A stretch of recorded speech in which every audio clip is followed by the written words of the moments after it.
اعوذ باللہ من الشیطان الرجیم بسم اللہ الرحمن الرحیم وبہ نستعین رب اشرح لی صدری ویسر لی امری واحلل عقدۃ من لسانی یفقہوا قولی اما بعد بسم اللہ الرحمن الرحیم۔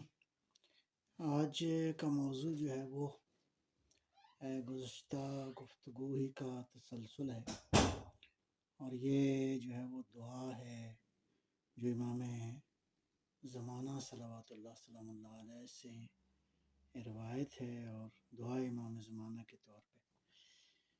تو یہ دعا جو ہے وہ بنیادی طور پہ غیبت کے زمانے میں ہم نے کیا کرنا ہے، ہماری ذمہ داریاں، اور جو ہے وہ ہمارے حوالے سے بنیادی طور پہ روڈ میپ ہے جو اس دعا میں بیان کیا گیا ہے۔ اور خوبصورت یہ ہے کہ اس دعا میں جو ہے وہ دو حصے ہیں اس دعا کے۔ یوں کہا جا سکتا ہے کہ پہلا حصہ جو ہے وہ انفرادی ذمہ داریاں، اس پہ بڑی خوبصورت انداز سے بحث فرمائی ہے۔ انفرادی طور پہ ہمیں انڈیویجولی کیا کرنا ہے، ہر ایک کی ذمہ داری جو ہے وہ کیا ہے، اس میں یہ بحث گزر چکی ہے۔ خصوصاً انسان جو ہے وہ جیسے کہ دعا شروع ہوتی ہے، اللہم ارزقنا توفیق الطاعہ بعد المعصیہ، اے اللہ ہمیں اطاعت کی توفیق عطا فرما، گناہ سے جو ہے وہ دوری اختیار کرنے کی طاقت عطا فرما، ارادوں کی پاکیزگی جو ہے وہ عطا فرما، اسی طرح جو ہے وہ حرمت جو ہے وہ حرام کیا ہے اس کی معرفت عطا فرما۔ اس کے بعد جو ہے وہ اے اللہ تو ہمیں کرامت بخش دے، ہمیں عظمت عطا کر ہدایت اور استقامت کے ساتھ۔ اچھا، یہ جو مرحلہ ہے دعا کا، یہاں سے پہلے چار جو جملے ہیں ان کے بعد پانچویں جملے سے لے کر دعا کے آخر تک، یہاں ہر جو فریضہ ہے اس کے ساتھ دو جو ہے وہ چیزوں کا ذکر ہے۔ ایک ہر فریضے کے ساتھ دو دو۔ اس کے بعد یہ جو دعا کا پہلا حصہ ہے، اس میں زبان، دل، شکم، ہاتھ، آنکھیں اور کانوں کے حوالے سے بہت ہی خوبصورت انداز سے جو ہے وہ دعا مانگی گئی ہے کہ پروردگار میری زبان کو کیسا ہونا چاہیے، میرے دل کو کیسا، ہمارے دلوں کو کیسا ہونا چاہیے۔ مطلب ہے جمع کا صیغہ ہے، یعنی معاشرے کے مومنین جو ہیں ان کو بحیثیت ایک مومن معاشرے کے کس انداز سے جو ہے وہ آگے بڑھنا ہے۔ تو یہ جو پانچ چیزیں، اس کا تربیتی حوالے سے بھی بہت ہی گہرا امپیکٹ ہے انسان کی زندگی کے اوپر۔ وہ زبان ہے، دل ہے، شکم ہے، ہاتھ ہیں انسان کے، آنکھیں ہیں، اور اسی طرح کان ہے۔ تو ان کے حوالے سے یہ بات جو ہے وہ ہو گئی ہے۔ اس کے بعد جو ہے وہ معاشرے میں موجود جو مختلف طبقات ہیں، مختلف جو گروہ ہیں، ان کی ذمہ داریاں کیا بنتی ہیں، یعنی معاشرے کے افراد ظاہر ہے کہ اس میں اہم عناوین جو ہیں وہ بنتے ہیں دینی حوالے سے۔ اور امام زمانہ صلوات اللہ سلام اللہ علیہ کی غیبت کے زمانے میں ان گروپس کا، ان معاشرے کے افراد کا بنیادی فریضہ جو ہے وہ کیا ہے۔ اس میں سب سے پہلی جو دعا کا حصہ ہے وہ ہے کیا کہتے ہیں اس کو، علماء کے بارے میں۔ اے پروردگار ہمارے علماء کو دو چیزیں عطا فرما، ایک زہد اور ایک جو ہے وہ النصیحہ۔ یعنی زہد کا مطلب یہ ہے کہ ہمارے علماء کو ایسا ہونا چاہیے کہ وہ زاہد ہوں۔ زاہد کا معنی یہ ہے کہ ایسے علماء جو دنیا پرست نہ ہوں، ان کی ساری توجہ جو ہے وہ دنیا کی طرف نہ ہو۔ ظاہر ہے کہ علماء جب دنیا کی طرف راغب ہوں گے تو پھر وہ ہدایت کا سلسلہ جو ہے وہ رک جائے گا۔ علماء کو امت کا خیر خواہ ہونا چاہیے۔ النصیحہ سے مراد جو ہے وہ امت کی خیر خواہی ہے، یعنی بے معنی یہ دونوں چیزیں جو ہیں وہ ہونی چاہیے علماء کے اندر۔ علماء اگر دیندار ہوں اور کیا کہتے ہیں زاہد ہوں، دنیا سے دور ہوں، دنیا سے بے اعتنا ہوں، ایسے ہی علماء، یعنی دنیا جہان کی کہیں ایسا نہ ہو کہ نعمتیں جو ہیں ان کو ان کے اوپر جو ہے وہ اثر انداز ہوں اور وہ ان کا تربیت کا معاملہ جو ہے وہ رک جائے۔ تو اس اعتبار سے اے علماء تفضل علی علمائنا بالزہد والنصیحہ، یہ بہت ہی خوبصورت جملہ ہے۔ تو علماء ایسے ہوں جو کہ زاہد کہتے ہیں، بہت ہی خوبصورت ہے حدیث میں، اس کا مفہوم یہ ہے کہ زاہد کون ہوتا ہے؟ یہ جو علماء کے لیے زہد کی دعا کی گئی ہے، زاہد اگر خوشی ملے تو اس خوشی میں کہیں غرق نہ ہو جائے، اس خوشی کے ساتھ جو ہے کہیں دنیا کی محبت میں مبتلا نہ ہو جائے، اور حرام اگر کہیں میسر ہو تو پھر صبر کرے، حرام کو انجام نہ دے، تو اس کو زاہد کہتے ہیں۔ تو ایسے علماء، ظاہر ہے کہ ایسے ہی علماء تاریخ میں اور آج بھی ہیں جن کی وجہ سے معاشرہ جو ہے وہ صحیح تربیت کے ٹریک کے اوپر ہے۔ اچھا جی، اس کے بعد جو دعا کا حصہ ہے، یہ اب پہلا گروپ ہے جس کے بارے میں اس دعا میں ذکر ہے۔ دوسرا وعلی المتعلمین بالجہد والرغبہ، دوسرا معاشرتی گروپ جو معاشرے کے اندر جس کا بہت بڑا رول ہے، جس کا بہت بڑا کردار ہے معاشرے کی تعمیر میں، معاشرے کی ترقی میں، وہ اسٹوڈنٹس ہیں، وہ طلاب ہیں، طلاب علم کے حاصل کرنے والے۔ اچھا، اس کے بارے میں یہ دو لفظ بہت ہی قابل توجہ ہیں، بالجہد والرغبہ۔ اسٹوڈنٹس کو، ہمارے جو بچے علم حاصل کر رہے ہیں، ان کے اندر کیا ہونا چاہیے؟ جہد، یعنی مسلسل جو ہے وہ شادابی کے ساتھ، یعنی جد و جہد کریں، اسٹرگل کریں اپنے علم کو حاصل کرنے میں، کہیں سستی اور کاہلی کا شکار نہ ہوں۔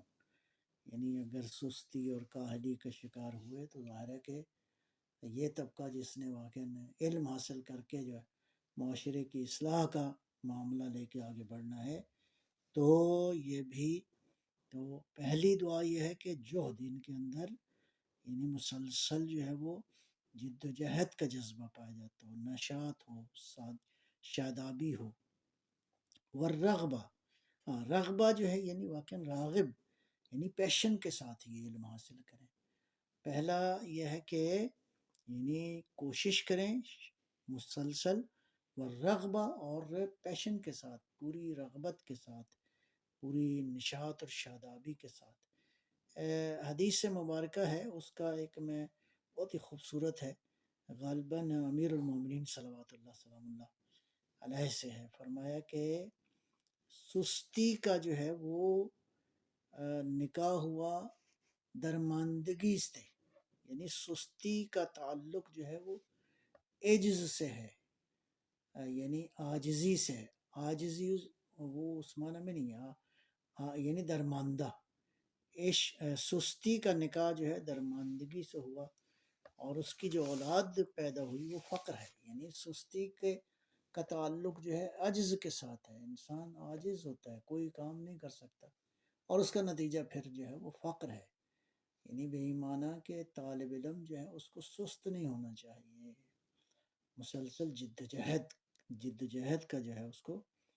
پھر ایک اور روایت میں ہے، فرمایا کہ سستی اور کاہلی جو ہے وہ جہالت کا لشکر ہے، اور اسی طرح نشاط اور شادابی جو ہے، پیشن، رغبت جو ہے وہ عقل کا لشکر ہے۔ تو لہٰذا اس اعتبار سے یہ دوسرا گروپ ہو گیا جن کے بارے میں گویا کہ گائیڈ لائن ہے کہ ان طالب علموں کو کیسا ہونا چاہیے، اسٹوڈنٹس کو کیسا ہونا چاہیے۔ تیسرا گروپ ہے والمستمعین، علی المستمعین بالاتباع والموعظہ، وہ لوگ جو باتیں سنتے ہیں، سننے والے لوگ ہیں، یعنی سامعین کا فریضہ کیا ہے؟ بہت ہی خوبصورت لفظ ہے۔ آج تو الحمدللہ یعنی اگر آپ تاریخ میں 100 سال پیچھے چلے جائیں تو جب یہ ٹیکنالوجی اور یہ سارے وسائل نہیں تھے تو سننے کے لیے لوگ تلاش میں ہوتے تھے کہ کوئی بات سنیں کہیں پہ، یعنی بعض اوقات کئی کئی میل سفر کرتے تھے، کبھی شہر سے شہر، ملک سے ملک لوگ جاتے تھے کسی بات کو سننے کے لیے، اور پھر پوری توجہ کے ساتھ سنتے تھے۔ یہاں امام علیہ الصلوۃ والسلام نے جو ہے وہ واقعاً ہر زمانے میں مستمعین جو ہے، ہر زمانے میں جو سننے والے ہیں، ہاں یہ خالی سنے نہیں بلکہ کیا کریں، ایک ہے انگلش میں بھی دو لفظ ہیں، ایک ہے ہیئرنگ، ایک ہے لسننگ۔ تو یہ استماع جو ہے لسننگ کے میننگ میں پوری توجہ، پورے غور کے ساتھ جو سننا ہے اس کو استماع کہتے ہیں۔ تو جو سننے والے ہیں ان میں دو چیزیں پروردگار عطا فرما دے، بالاتباع والموعظہ۔ اتباع کا مطلب ہے پھر یہ فالو کریں، یعنی جو سنا ہے انہوں نے اس کو فالو کریں، اور دوسرا کیا کریں، نصیحت کو قبول کریں۔ یعنی نصیحت جو ہے وہ جس کسی نے بھی کہی ہے، اور اگر نصیحت ہے، اچھی بات ہے، تو اس کو پھر اس کو قبول کرنا چاہیے۔ لہذا سننے والے جو ہیں، سامعین کا فریضہ جو ہے وہ ہے فالو کرنا اور نصیحت کو قبول کرنا۔ ولا مرض المسلمین بالشفاء والراحہ، یہ امت اسلامی کے ساتھ ایک رابطہ بہت ہی خوبصورت ہے، یعنی جو کوئی بھی ہے اس کا پوری امت اسلامی کے ساتھ ایک قلبی، ایک ذہنی، ایک فکری رابطہ جو ہے بہت ضروری ہے۔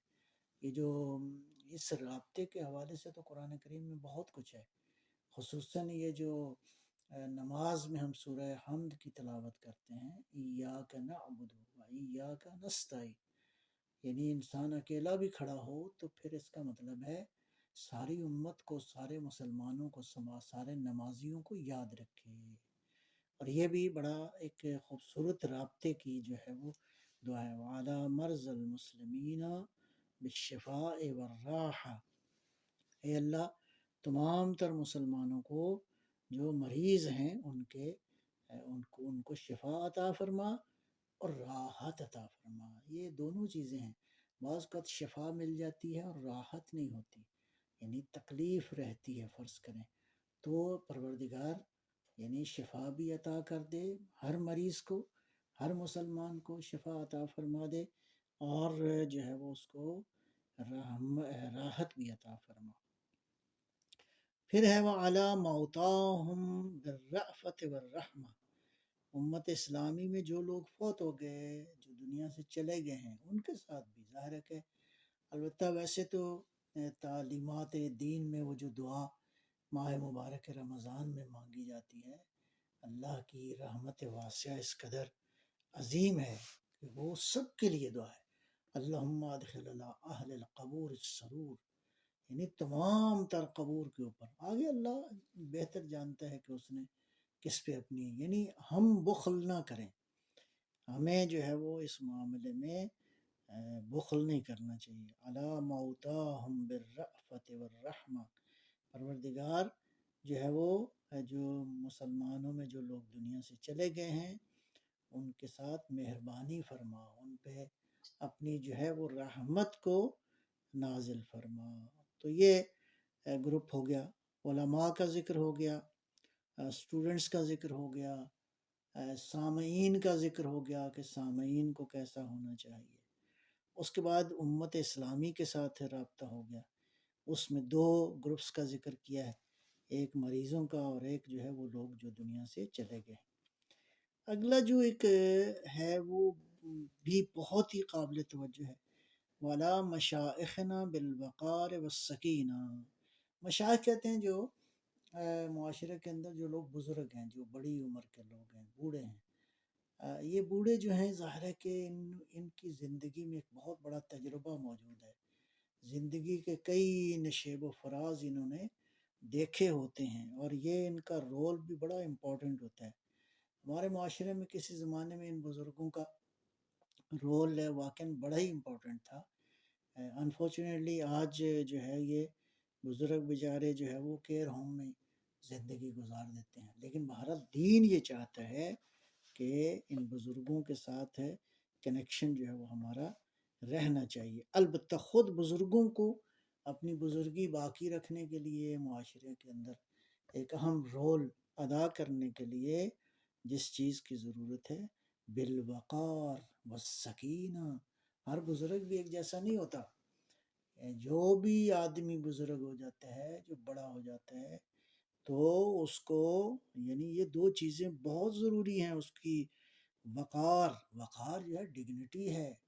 یہ جو جملہ معروف ہے ہیہات من الذلہ، مولا سید الشہداء علیہ الصلوۃ والسلام سے بہت عظیم الشان جملہ ہے کہ انسان جو ہے وہ اپنے وقار کا خیال رکھے، یعنی اپنی حیثیت کو جو ہے وہ بچا کے رکھے. اللہ نے بزرگ سفید ریش لوگوں کو بڑا قرآن میں دین میں ان کے لیے احترام جو ہے وہ موجود ہے. لیکن یہ احترام باقی رہتا ہے کہ جب یہ بزرگ خود بھی اپنے وقار کا خیال رکھیں. اے اللہ ہمیں ہمارے جو بزرگ ہیں ان کو وقار عطا فرما، والسکینہ اور اطمینان خاطر، دل کا اطمینان، سکون جو ہے وہ انہیں عطا فرما. یہ بزرگ بہرحال اس کا مطلب یہ ہے یہ سکون مہیا کرنا ہمارا فریضہ ہے. باقی لوگوں کا فریضہ ہے کہ ہمارے درمیان اگر کوئی سفید ریش بزرگ ہے تو اس کا خیال کرنا جو ہے وہ معاشرے کے باقی لوگوں کا.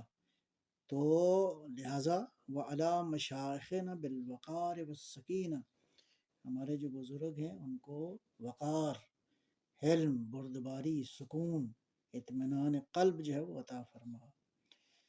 آگے ہے علی الشباب بالانابہ والتوبہ. نوجوانوں کے لیے بہت ہی قابل توجہ ہے. ویسے تو ہر لفظ جو ہے وہ ہر جو گروپ ہے اس پہ بہت تفصیلی بحث ہو سکتی ہے.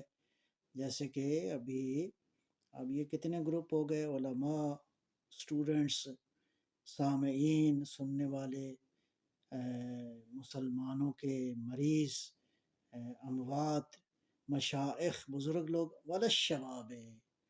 یہ زمانہ واقعاً سرکشی کا دور ہوتا ہے. یہ جو خصوصاً نوجوانی اور پھر جوانی کا جو زمانہ ہے بہت ہی ایسا عجیب و غریب جو ہے وہ کیا کہتے ہیں گناہوں کی طرف اس زمانے میں بہت زیادہ میلان ہوتا ہے، رغبت ہوتی ہے.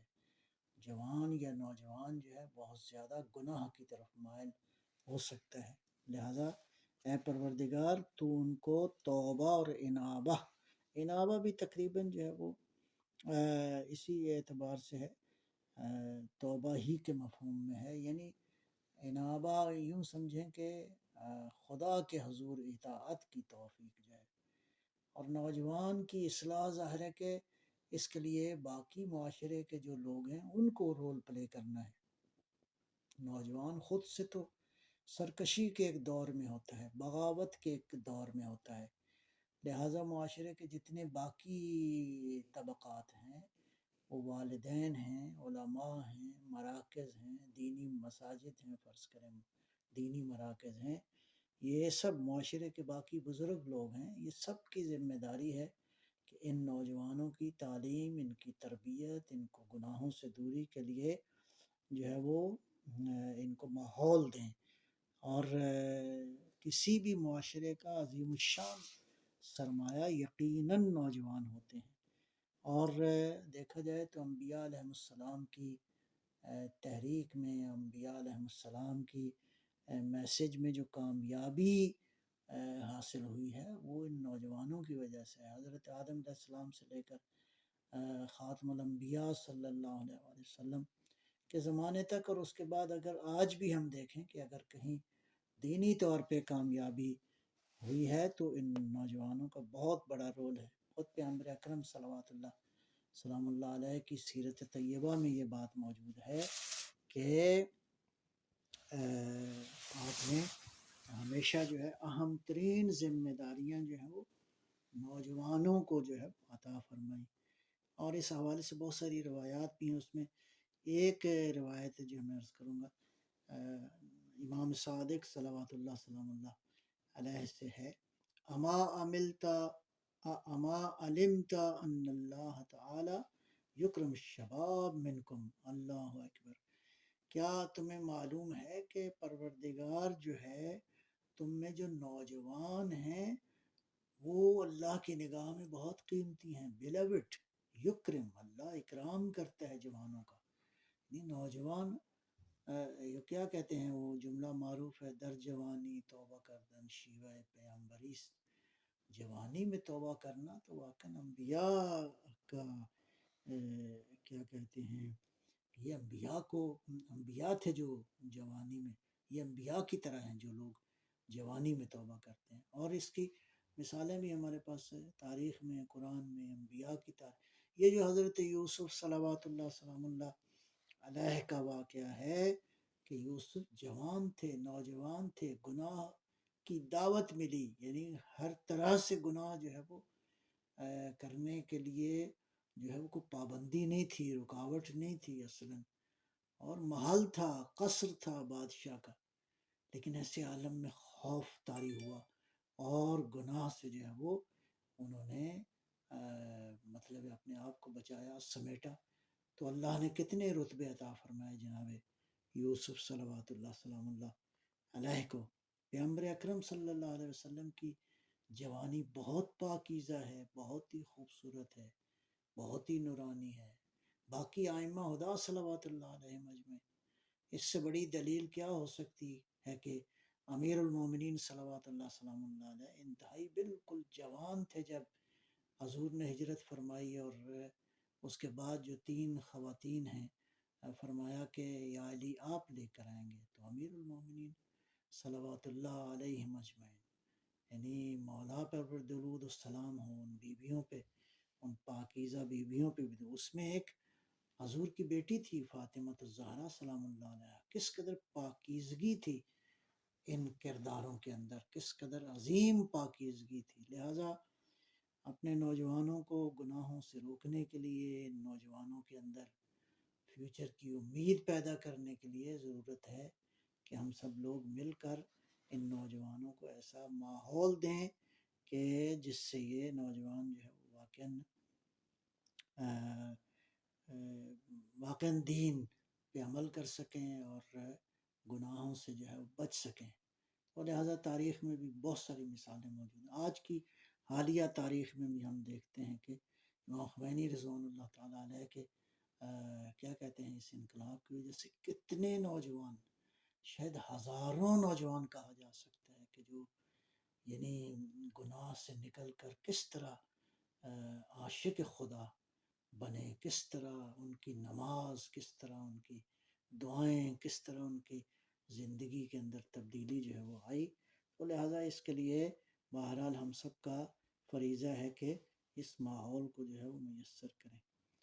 تو یہ ہو گیا جی، میں عرض کر رہا تھا کہ اس دعا کے 2 حصے ہیں، ایک حصہ میں انفرادی اور انڈیویجول ذمہ داریوں کی طرف توجہ دلائی گئی ہے، دوسرا حصہ جو ہے وہ مختلف معاشرے کے طبقات، جس میں ابھی تک جو ذکر ہوا ہے وہ علماء ہیں، اسٹوڈنٹس ہیں، سامعین ہیں، مریض ہیں، اموات ہیں، بزرگ ہیں، بڑے ہیں، اول الشباب، اور جوان ہیں، جوان نوجوان، وعلی النساء بالحیاء والعفہ، خواتین، ظاہر ہے کہ خاتون کا کردار بھی معاشرے کے اندر بہت ہی امپورٹنٹ ہے، یہ سارے بہت ہی امپورٹنٹ کریکٹر ہیں کسی بھی سوسائٹی کے، بہت ہی امپورٹنٹ ہیں، انتہائی امپورٹنٹ، اس میں خاتون کا جو رول ہے وہ ظاہر ہے کہ دینی طور پہ بہت ہی قابل توجہ ہے۔ بہرحال میں کیا عرض کروں کہ امام خمینی رضوان اللہ تعالیٰ علیہ کا یہاں پہ ایک جملہ مجھے یاد آ رہا ہے کہ آپ نے ارشاد فرمایا کہ مرد از دامن زن بے معراج می رود، یعنی عجیب جملہ ہے، بہت ہی خوبصورت، اور عورت کی عظمت کو بالکل ایسے یعنی آسمانوں سے بلندتر امام خمینی نے بیان فرمایا کہ یہ جو انسان معراج پہ جاتا ہے تو یہ عورت کی گود سے جاتا ہے، یعنی عورت کی گود جتنی پاک ہو اولاد بھی اتنی ہی، وہ نسلیں جو ہیں اتنی ہی پاکیزہ اور وہ ہوتی ہیں. لہٰذا عورت کا جو زیور ہے، جو اس کی شخصیت کا جو پہلو ہے عظیم الشان، وہ حیا اور عفت ہے. حیا، موڈیسٹی. امام صادق علیہ السلام فرماتے ہیں لا ایمان لمن لا حیاء لہ. وہ شخص ایمان نہیں رکھتا جس میں حیا نہیں ہے. حیا البتہ ایک عمومی ٹاپک ہے، مرد کے لیے بھی ہے، عورت کے لیے بھی ہے، معاشرے کے ہر فرد کے لیے ہے، لیکن یہاں پہ خصوصی طور پہ ظاہر ہے کہ عورت کے وجود میں حیا جو ہے وہ تو نسلوں کی تربیت کے لیے ایک واقعاً منبع نور ہے. نسلوں کی تربیت کے لیے واقعاً پاکیزگی جو ہے اس کو جو ہے وہ نسلوں کے اندر منتقل کرنا، یہ عورت کے وجود کی برکت سے ہے. الحیاء حسن وہو من النساء احسن. ایک اور حدیث میں مولا نے ارشاد فرمایا حیا بہت اچھی ہے. الحیاء حسن، حیا اچھی ہے، خوبصورت ہے. وہو من النساء احسن، خاتون میں ہو تو بہت زیادہ. اصلاً یہ کیا کہتے ہیں، یہ لفظ جو ہے سپرلیٹو ڈگری ہے. یعنی حیا اچھی ہے لیکن عورت کے وجود میں بہت اچھی. یعنی اصلاً عورت کا وجود جو ہے پروردگار نے حیا کے ساتھ جو ہے وہ بنایا ہے. اس کے وجود کی جو غرض و غایت ہے، جو بنانے کا مقصد ہے، اس میں حیا کا کردار بہت ہی خوبصورت ہے. یہ اس کو قرآن کریم نے بھی مختلف انداز سے بیان کیا ہے. سورہ قصص میں وہ جو حضرت موسیٰ علیہ السلام کا واقعہ ہے، جس میں جو تو اس میں پھر فجاءت ہو احداہما تمشی علی استحیاء، وہ ایک خاتون جو ہے، ایک بچی جو ہے وہ آئی جناب موسیٰ کے پاس جو ہے حیا کے ساتھ. یا اسی طرح سورہ نور میں ہے، مومنین سے فرمایا قل للمؤمنین یغضوا من ابصارہم. مومنین کو چاہیے اپنی نگاہیں نیچی کر لیں، لیکن وَقُلْ لِلْمُؤْمِنَاتِ، اور مومنات کے لیے بھی اسی طرح ہے. یعنی مومنین و مومنات دونوں کے لیے حیا کا درس جو ہے وہ قرآن دیتا ہے. آنکھوں کی حیا، وجود کی حیا، گفتگو میں حیا. اصلاً آداب کے ساتھ انسان جو ہے وہ زندگی گزارے. تو خواتین کے لیے جو ہے وہ علی النساء بالحیاء والعفہ، عفت پاک دامنی کو کہتے ہیں، چیسٹٹی، امیکویلٹی.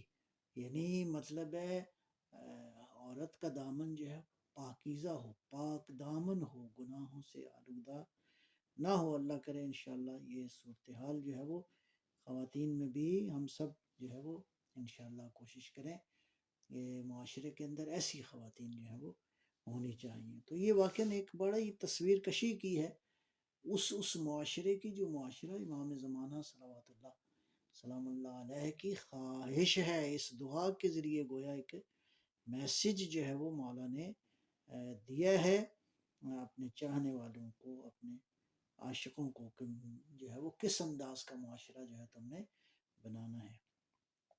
وَعَلَى الْأَغْنِيَاءِ بِالتَّوَاضُعِ وَالسَّعَةِ. یہ بھی بڑا خوبصورت معاملہ ہے. ایک اور طبقہ ہے وہ اغنیا کا ہے، پیسے والے لوگ. پیسے والے لوگوں کا کیا مطلب ہے؟ پیسہ آ جائے تو کیا ہوتا ہے؟ غرور، تکبر، اور کیا کہتے ہیں، مال و دولت جمع کرنے کی ہوس. الہاکم التکاثر حتی زرتم المقابر. کہ دولت، مال و دولت جمع کرنا جو ہے دین کی نگاہ میں قابل مذمت ہے. البتہ یہ ہے کہ مال و دولت خود نعمت بھی بن سکتی ہے. کب بن سکتی ہے؟ وہ اس دعا کے اندر ڈائمنشن بیان ہو گئی. وَعَلَى الْأَغْنِيَاءِ بِالتَّوَاضُعِ.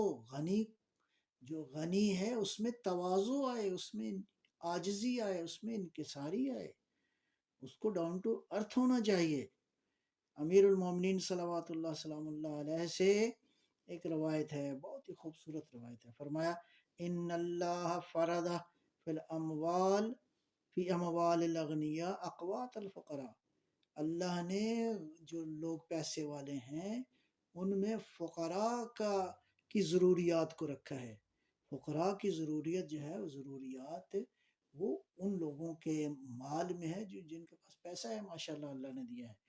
فقال اللہ تعالی المال مالی، اللہ فرماتے ہیں مال تو میرا مال ہے، والفقراء عیالی، فقراء فقیر لوگ جو ہیں وہ میرے عیال ہیں، والاغنیاء وکلائی، اغنیاء غنی لوگ جو ہیں پیسے والے لوگ وہ میرے وکیل ہیں بنیادی طور پہ۔ اور ظاہر ہے کہ ہر آدمی پیسہ نہیں کما سکتا، ہر آدمی کو اللہ نے صلاحیتیں مختلف عطا فرمائی ہیں، لہذا بہت ہی خوبصورت ہے۔ یعنی اغنیاء کو کیسا ہونا چاہیے؟ بالتواضع۔ اغنیاء کے کو کون سی جو ہے وہ ان کی زندگی کا لائف سٹائل ہونا چاہیے؟ وَعَلَى الْأَغْنِيَاءِ بِالتَّوَاضُعِ وَالسَّعَةِ، اور دین کی راہ میں کھلا خرچ کریں۔ یہ نہیں کہ میرا مطلب ہے ایک دو پاؤنڈ دے کے تو مثلا سمجھیں کہ ہم نے بڑا دین پہ احسان کیا ہے، نہیں، اللہ نے دیا ہے تو اس کو میرا مطلب ہے جو ہے وہ فقراء پہ بھی خرچ کریں، اور دین کے جتنے جو باقی موضوعات ہیں ان پہ بھی ان کو کھلا خرچ کرنا چاہیے، تاکہ انشاءاللہ، اس لیے اللہ فرماتا ہے کہ جو اغنیاء ہیں وہ میرے وکیل ہیں۔ تو لہٰذا معاشرتی مشکلات کے حل میں پیسے والے لوگوں کی ذمہ داریاں بھی ہیں، ذمہ داریاں ہیں۔ پیسہ کمائیں کس نیت سے؟ یعنی واقعاً اس کو دینی فریضہ سمجھ کے کمائیں، اور لیکن یہ ہے کہ اس کو خرچ کریں اسی طرح بیلنس طریقے سے۔ ظاہر ہے کہ ان کی ضروریات کے لیولز مختلف ہیں، ظاہر ہے کہ ان کی ذاتی ضروریات ہیں، ان کی فیملی کی ضروریات ہیں، اور اسی طرح جو ہے وہ بہرحال ہے یہ ضروریات کو مینیج کرنے میں فقراء کا خیال بھی رکھیں۔ اس کے بعد کیا ہے؟ ارشاد فرمایا وَعَلَى الْفُقَرَاءِ بِالصَّبْرِ وَالْقَنَاعَةِ، بہت خوبصورت ہے، بہت ہی بیلنسڈ سوسائٹی ہو جائے اگر فقراء کے اندر بھی یہ خصوصیت پیدا ہو جائے۔ کیا؟ صبر کی، قناعت کی۔ فقیر جو ہے وہ اپنی یعنی سوال کرنے سے تو انسان کی شخصیت ختم ہو جاتی ہے، سائل جو ہے وہ وقار نہیں اس کا رہتا، لہذا بہت مجبوری کے عالم میں فرض کریں اگر کسی سے مانگنا ہو تو فقیر جو ہے اس کو پروردگار تو صبر عطا فرما، والقناعہ، اور قناعت عطا فرما۔ یعنی فقیر اور فقراء کو چاہیے کہ وہ کیا کہتے ہیں اپنی شخصیت کو چھوٹا نہ کریں اس وجہ سے کہ وہ فقیر ہیں، لہذا فقر میں بھی صبر اور قناعت اللہ نے جو دیا ہے اس پہ قناعت کرنا بھی سیکھیں۔ بہت ہی خوبصورت ہے، یعنی واقعاً اگر معاشرے کے اندر یہ سارے طبقات اس دعا کے مطابق جو ہے وہ ٹھیک ہو جائیں تو یہ وہی معاشرہ ہے، ڈیوائن سوسائٹی ہے، جس کے لیے امام زمانہ صلوات اللہ سلام اللہ علیہ کا جو ہے وہ ہم انتظار کر رہے ہیں، وہ آئیں گے تو وہ تشریف لائیں گے تو ظاہر ہے کہ اسی طرح کی سوسائٹی جو ہے وہ قائم فرمائیں گے۔ تو اغنیاء کا بھی ذکر ہو گیا اور پھر فقراء کا بھی ذکر ہو گیا۔ فقراء بھی اپنی شخصیت کا خیال رکھیں، اور ہر کسی سے مانگنا، مانگتے رہنا، یہ مانگنا کوئی اچھی بات نہیں ہے، یہ اصلاً یعنی واقعاً انسان اپنی شخصیت سے گر جاتا ہے، دوسروں کی نگاہوں میں بھی، اللہ کی نگاہ میں بھی گر جاتا ہے۔ پروردگار کی نگاہ میں جو شخص اپنے آپ کو اتنا چھوٹا کر دے کہ چھوٹی چھوٹی بات پہ واہ ویلا کرے، بے صبری کا مظاہرہ کرے، اور اپنی شخصیت کو اس انداز سے پامال کرے، خدا کی نگاہ میں یہ شخص جو ہے ٹھیک نہیں ہے۔ اس کے بعد ارشاد فرمایا وَعَلَى الْغُزَّاةِ بِالنَّصْرِ وَالْغَلَبَةِ، وہ جو تیری راہ میں کیا کر رہے ہیں، جہاد کر رہے ہیں پروردگار، تو ان کو نصرت اور غلبہ عطا فرما۔ وَعَلَى الْأُسَرَاءِ بِالْخَلَاصِ وَالرَّاحَةِ، اور جو اسیر ہیں بے گناہ جو دشمنوں کی قید میں ہیں پروردگار، تو ان کو جو ہے وہ جلدی رہائی عطا فرما، والراحہ، اور سکون عطا فرما۔ یہ دیکھیں واقعاً بہت ہی، یہ تقریباً کوئی 15 مختلف معاشرے کے گروپس ہیں، طبقات ہیں، جن کے بارے میں مولا نے اس دعا میں جو ہے وہ ذکر فرمایا، اور کیا خوبصورت انداز سے جو ہے ان کے فرائض کو امام علیہ الصلوۃ والسلام نے بیان فرمایا ہے۔ وعلی الامراء، امراء کون ہے؟ حکمران. وعلی الامراء بالعدل والشفقہ، حکمرانوں کو یہ دیکھیں عدالت اور شفقت، اس پہ تو خیر بہت گفتگو ہو سکتی ہے اور بہت کچھ لکھا گیا ہے، بہت کچھ کہا گیا ہے.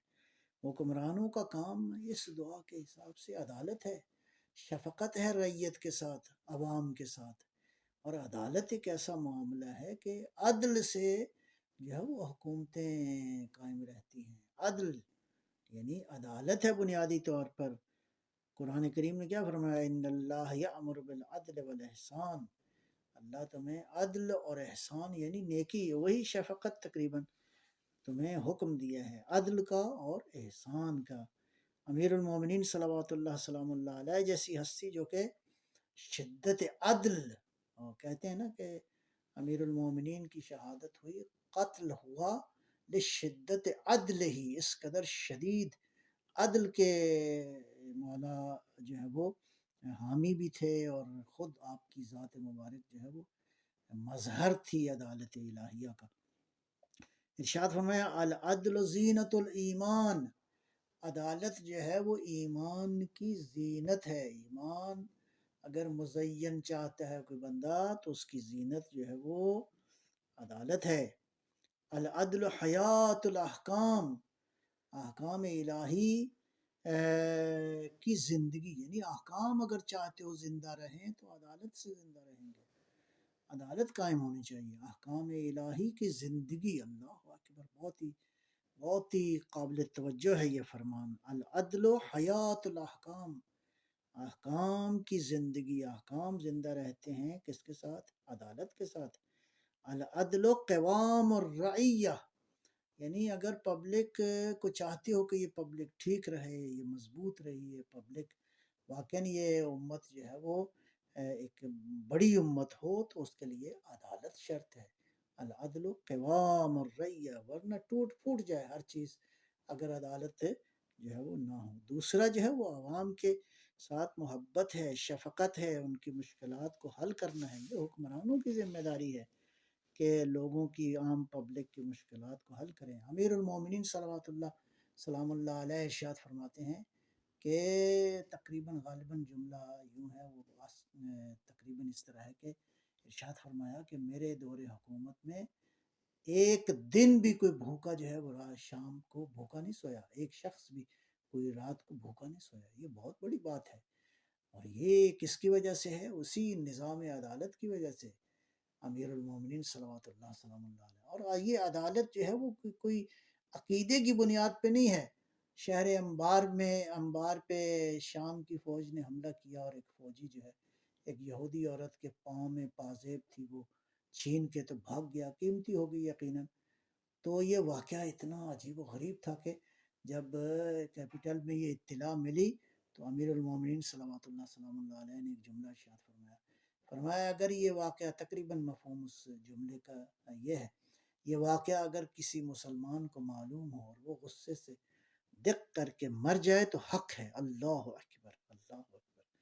علی کی عدالت جو ہے اتنا ظلم بھی برداشت نہیں کر سکتی. یعنی یہ عدالت ہے جس کی وجہ سے بالعدل قامت السماوات والارض، یہ بھی ہے کہ یہ عدل ہے جس کی وجہ سے زمین و آسمان کا نظام جو ہے وہ قائم ہے. اور بہت ہی خوبصورت ہے یہ بات.